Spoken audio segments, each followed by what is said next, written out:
Hey, Speakers readers, it's Carlo again from CapFest 2025. And in the Dreamscapes AV room, we talked with Keith from Esoteric, and now we are with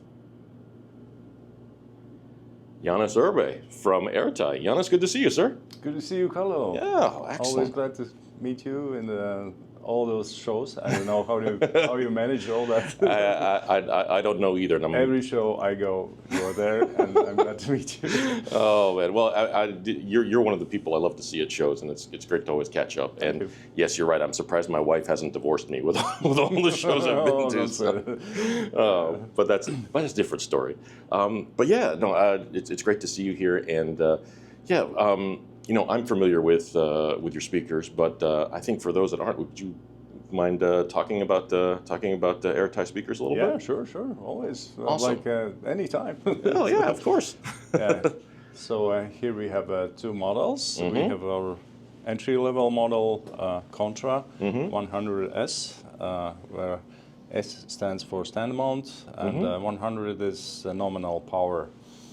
The sensitivity is 87 dB. Okay.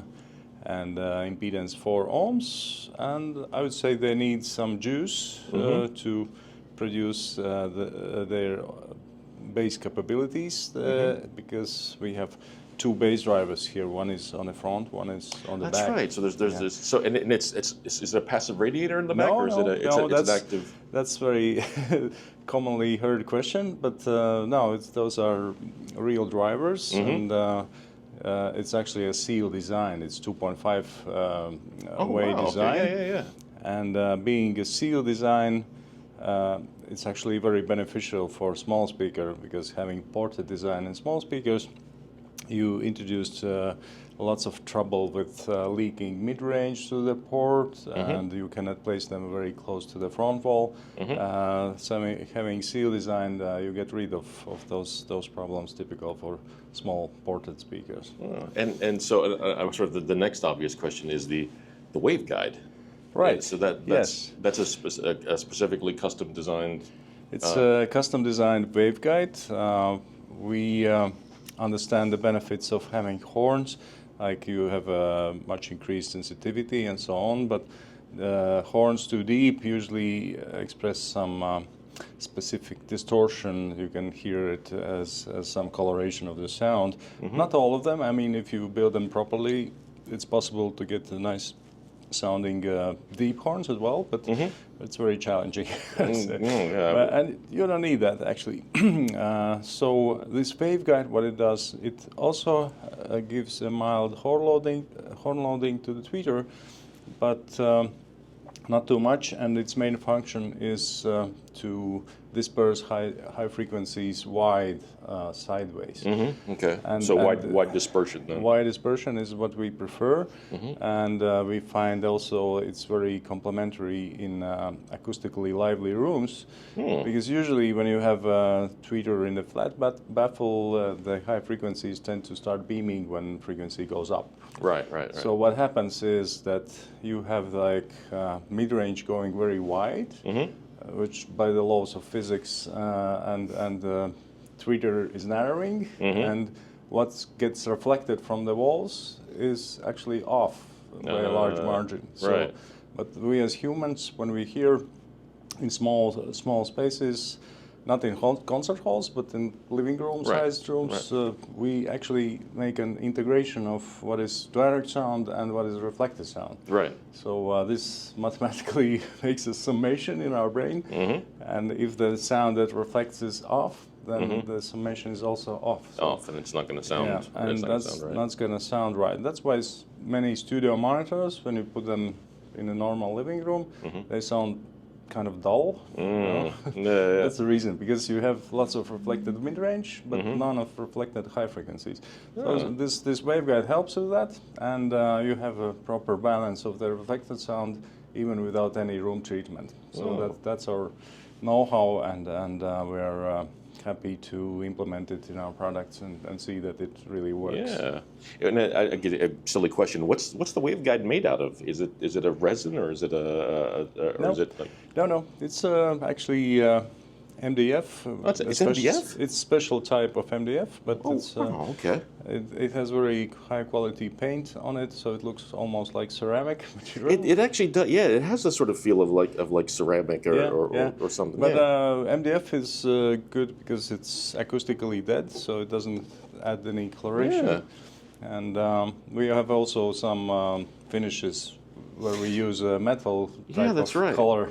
That's right. So it looks like bronze or. I saw that at the Warsaw show. That's right. There was that copper-looking finish on the Waveguide, and then it was like a beautiful. I think it was a rosewood on the. It was a rosewood. And also the glossy type. We have different finishes. I can send you some pictures afterwards. Yeah. Oh, that would be great. Yeah.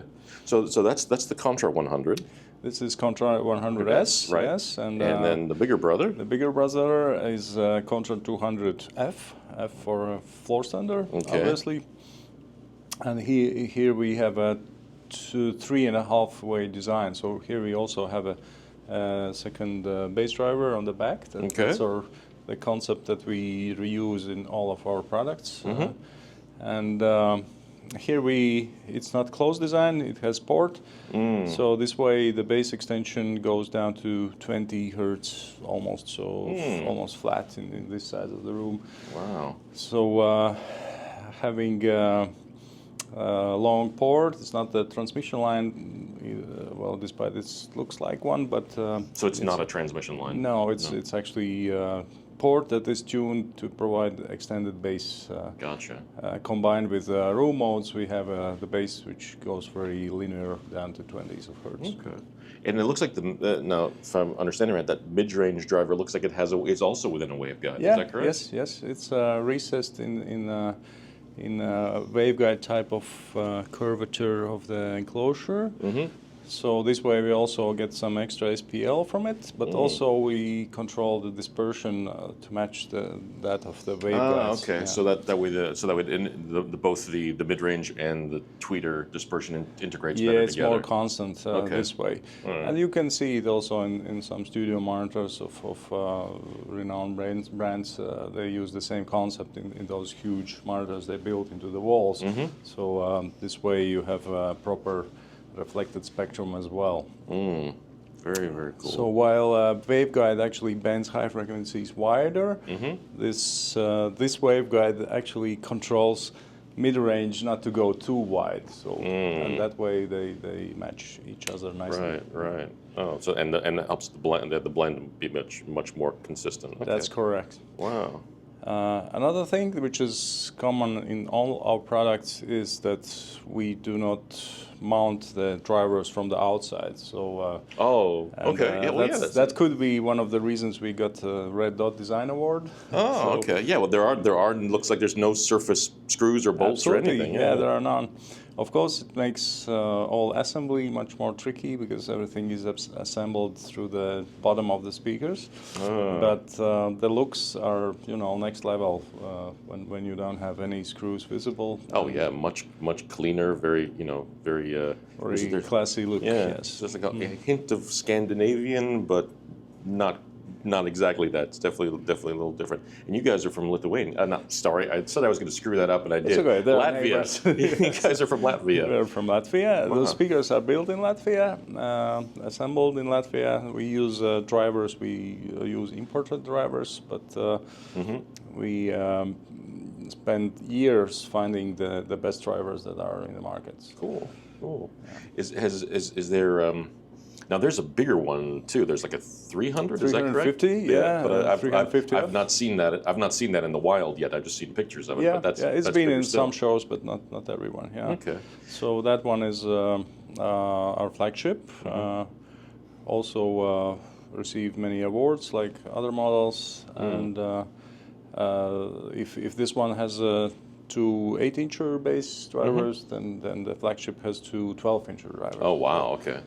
So it can really fill the large lofts and seriously, plenty of bass. Oh, for sure. Which would be in excess in this size of the room. Oh heck yeah! I mean even the 100S. I mean in this room, we were playing some music yesterday, and yeah, the bass was amazing. And then obviously the 200s, it's like even even more impressive. still. So it's like, yeah, that's true. That's yeah, true. Yeah. bass is not a problem for these speakers. Absolutely no. Is there any set U.S. pricing yet for these, or? Yes, we have a pricing of the smaller speakers adjusted for tariffs, unfortunately. So 100S are 11,300 Gotcha, for the pair now. But we have a special Black Friday deal till November 30. You can get them for just 9,000. Oh man! So after you've had your Thanksgiving turkey, you can buy yourself a pair of really nice Aretai speakers. Yeah, Look at that. And Nice. 200Fs are 31,900, Right. And same deal for 25K for Yeah. Black Friday. Look at that. Yeah. Man, I never, I've always thought Black Friday was like, computer parts and like TVs and like Blu-rays. Like you can get some really, really awesome speakers for some Black Friday deals, everyone. So there you go. That's Right. awesome. That is so awesome. Oh man, yeah. Every time I've had a chance to hear either one of these speakers, it's always been very, very impressive. So yeah. Anyone who's able to come to Cap AudioFest or CapFest or any other show should really, if you see Aretai at the show, definitely check them out. They're awesome speakers and really, really worth a listen. So, absolutely. So thanks, Carlo, for the kind words. Oh, no problem. Yeah, you're welcome to visit Capital AudioFest. And next year, hopefully, we'll be in Florida and Expona, maybe some other shows. So Very cool. Oh man, Janis, thank you so much for the time, man. Really appreciate Carlo, it. Mitchell, thanks. And Awesome. have a great show. Yeah, you too. Take care. Thanks.